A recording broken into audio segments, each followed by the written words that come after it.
Éric Terefenko, bonjour. Bonjour Quentin. Il existe deux catégories de personnes, attention c'est très sérieux. Il y a ceux qui ont déjà crevé une roue et ceux à qui précisément ça n'est jamais arrivé. Vous êtes de quel côté? Alors moi je suis partie de ceux qui ont déjà crevé plusieurs fois la même roue. Plusieurs fois la même roue, donc Oui, la oui. roue maudite. Absolument. Que vous avez changé sans relâche tout seul ou vous avez J'ai passé une un fois petit... changé et une fois j'ai fait appel au spécialiste qui l'a fait mieux que moi. Ah, je suis curieux de savoir lequel.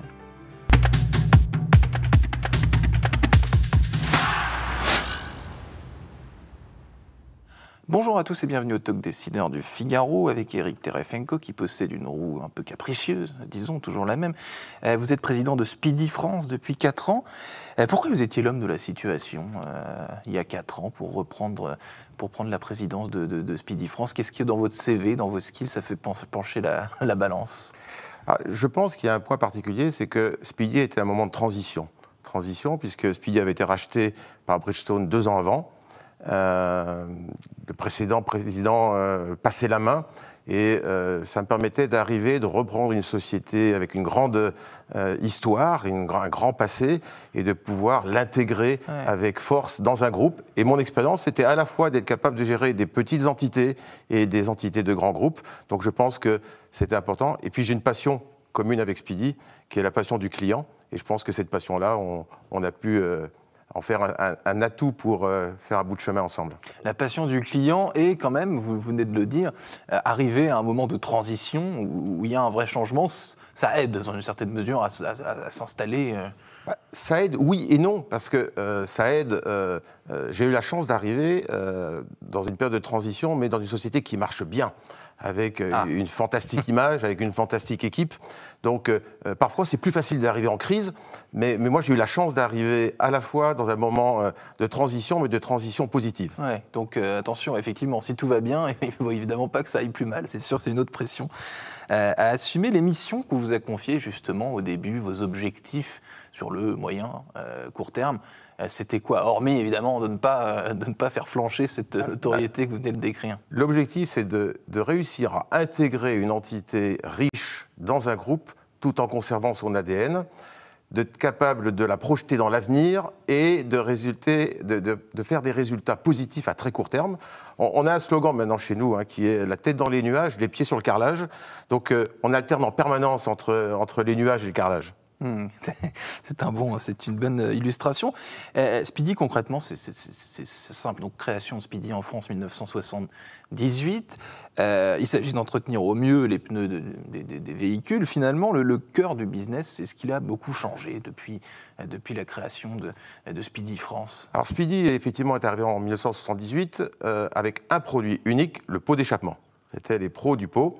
Et depuis 1978, on a cessé d'innover pour être capable aujourd'hui de faire l'entretien complet de tous les véhicules, toutes marques, tous âges, toute motorisation.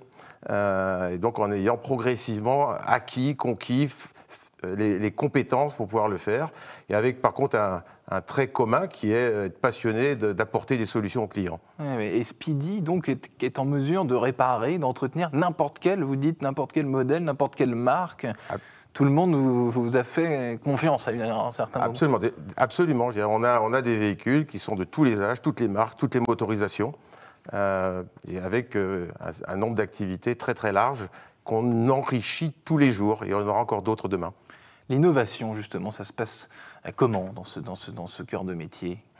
Ça se passe de deux façons. C'est être à l'écoute de ses clients. Ouais. Parce que finalement, on innove, et quand on innove, c'est trouver une solution à un problème du client. Ouais. Donc on essaie de lui trouver une solution. Comment compléter son besoin. Si tout va bien chez Speedy, ça veut dire qu'ils n'ont pas de problème. Tout va bien parce que les clients viennent chez Speedy, justement. Ouais.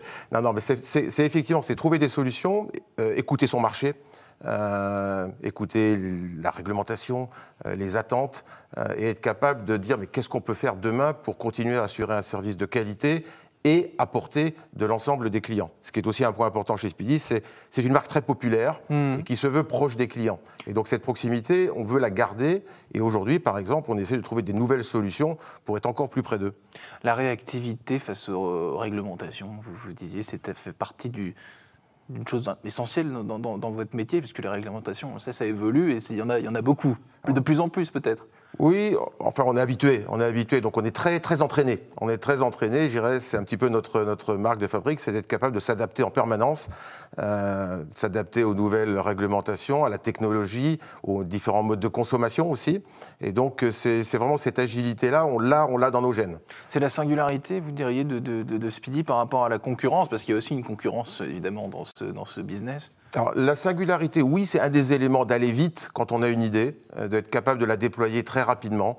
Je prends un exemple, quand on a décidé de déployer l'installation de kits bioéthanol, parce qu'on avait une vraie volonté écologique, économique, c'est une solution immédiate pour les clients, eh bien on a décidé, et rapidement on a trouvé le bon partenaire, et on a pu, grâce à notre centre de formation, assurer une formation de 400 personnes en 2 mois, ce qui a permis immédiatement d'offrir le service à nos clients.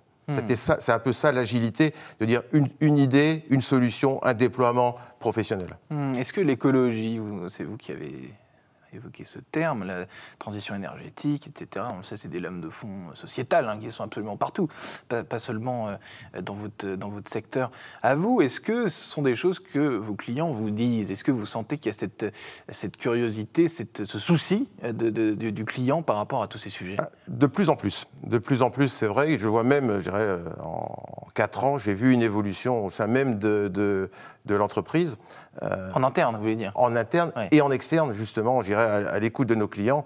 On offre un certain nombre de services, mais aujourd'hui, ils sont de plus en plus attentifs. Prenons un exemple, on parlait du pneumatique, même si le pneumatique est une partie de nos activités. Il y a 5-6 ans, on ne parlait pas de pneus éventuellement rechappés, qui était un compromis qualité. Aujourd'hui, avoir dans sa gamme un pneu recyclé devient quelque chose de qualité, parce qu'il est fait en qualité. Et donc, c'est trouver cette solution de qualité au meilleur prix. Et aujourd'hui, il y a une demande.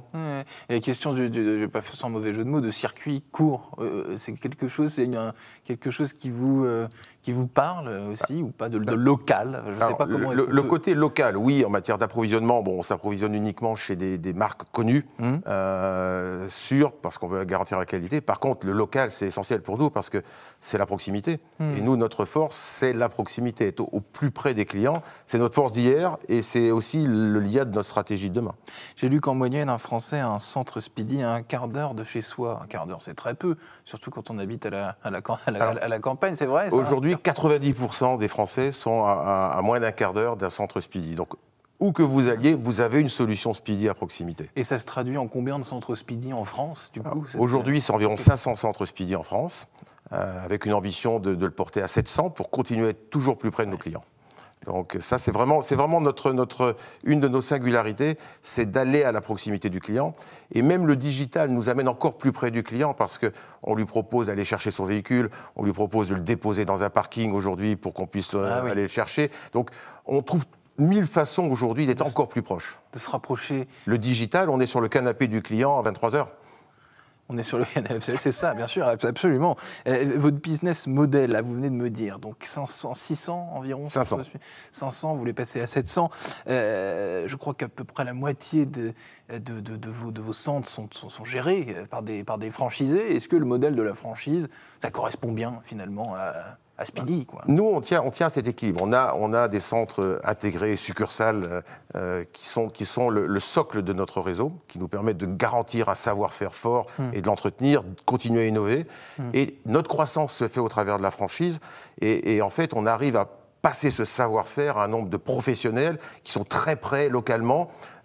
Et on arrive à le passer par une capacité de formation très très forte, formation technique, commerciale, mais presque une formation culturelle. Culture d'entreprise très également. Et ça, c'est quelque chose auquel on tient vraiment. Ils ont quel profil, justement, les franchisés, les futurs, les nouveaux franchisés Speedy? Est-ce qu'il y a quelque chose qui les rassemble? Là, vous allez me répondre l'amour de la relation client ou quelque chose comme ça. J'imagine que ça tient, mais il y a d'autres critères. C'est effectivement un point commun, cette passion du client. Mais ce qui le maintient, c'est effectivement une fierté d'appartenance à la marque. Ça, c'est un point important. C'est également cette volonté permanente d'apporter des services différents.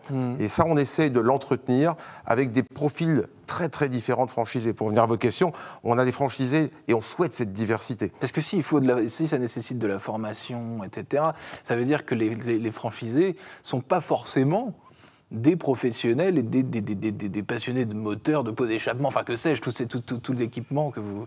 Alors on a une grande diversité, on a des grands professionnels, il y en a certains qui le deviennent grâce à nous, et qui ont tous une passion, qui est la passion d'entreprendre, qui ont la passion du client effectivement, et cette passion de lancer des nouvelles activités, et avec un point tout particulier aussi, c'est que le client, lui, ne doit pas voir s'il est chez un franchisé, chez un intégré, il trouve toujours la même qualité de service. C'est la même chose, peu importe.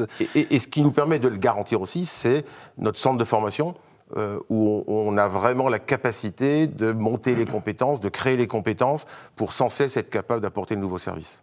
Sans cesse être capable d'apporter de nouveaux services. Il nous reste 2 minutes tout pile, Éric Terefenko, et la dernière question que je vais vous poser est sérieuse. On parlait tout à l'heure de climat, de transition énergétique, etc. Est-ce que ce qui se passe sur le marché de l'automobile, donc c'est-à-dire par exemple, l'électrisation à tout va, l'hybridation permanente des véhicules. Est-ce que cette frénésie, ça vous concerne de près ou de loin? Comment est-ce que vous l'appréhendez? Bien sûr que ça nous concerne, parce que ça change le mode de consommation de nos clients. Mais nous, on s'intéresse d'abord aux clients. Donc on apporte une solution aux clients. L'électrique est une des solutions du client de demain, du client d'aujourd'hui. Ça signifie qu'on a investi fortement pour être capable d'avoir la compétence pour entretenir ces véhicules, d'avoir des chargeurs, d'avoir des partenariats aussi avec des sociétés, des distributeurs ou des constructeurs électriques nouveaux, pour être capable clairement de se positionner comme leader multimarque de l'entretien électrique et hybride demain. Et ça, c'est une vraie volonté. Ce qui pose question aujourd'hui, surtout sur les modèles électriques, c'est la fameuse autonomie de la batterie, là, pour rigoler, entre guillemets. Peut-être c'est pas Speedy qui inventera ça. Est-ce que, à l'instar des chargeurs portables pour smartphones, est-ce que on va avoir dans les coffres de voitures électriques demain des batteries d'appoint qu'on va plugger comme ça quand on tomber en panne sèche? Je laisse les constructeurs répondre à cette question. Mais par contre, on voit déjà des solutions intéressantes comme pour la livraison du dernier kilomètre, on voit déjà un système de swapping de batteries pour des scooters avec des murs de batterie. On va en tester un très prochainement où finalement un scooter arrive et change de batterie. 30 secondes, le livreur n'a pas perdu 1 minute pour pouvoir changer de batterie. Merci infiniment, Éric Terefenko, d'avoir répondu à mes questions. Pour le Talk Décideur du Figaro, vous êtes le président de Speedy France. Je vous souhaite une excellente fin de journée. Merci Quentin.